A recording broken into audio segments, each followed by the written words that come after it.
Imagine yourself sitting in front of a cozy fireplace, a warm mug in hand.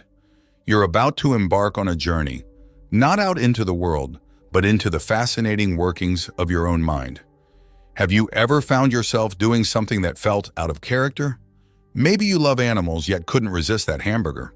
Or maybe you swore off a bad habit only to fall right back into it.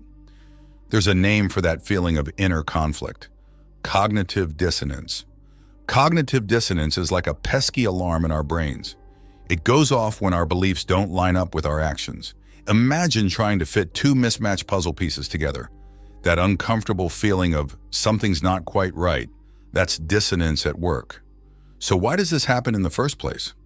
Well, back in the 1950s, a psychologist named Leon Festinger ran some pretty clever experiments to figure this out.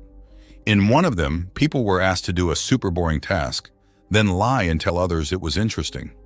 It turned out those who were paid less to lie actually started convincing themselves the task wasn't so bad after all.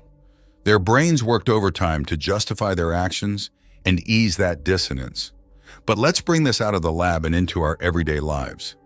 Dissonance pops up when we browse those tempting online stores, knowing we should be saving money.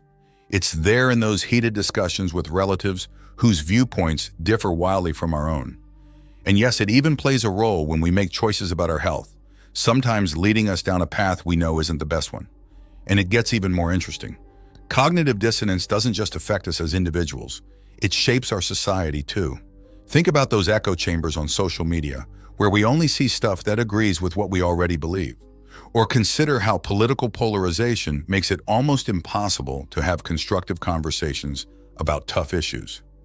Dissonance is often lurking in the background. So what can we do about it?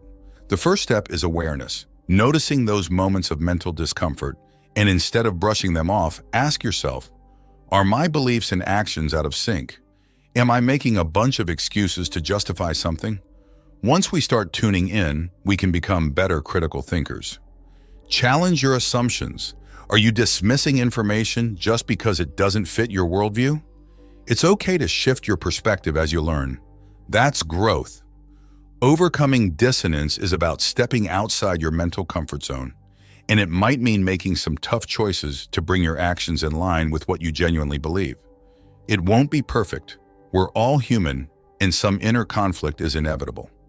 But working through these mental wrestling matches leads to greater self-awareness, better decision-making, and even a bit more empathy for those around us. If you want to delve even deeper into this fascinating topic, click on the link in the description to check out the book, The Mind at Odds: Understanding Cognitive Dissonance. Let's work together to build those mental muscles, find a little more inner harmony, and navigate a complex world with clarity and kindness.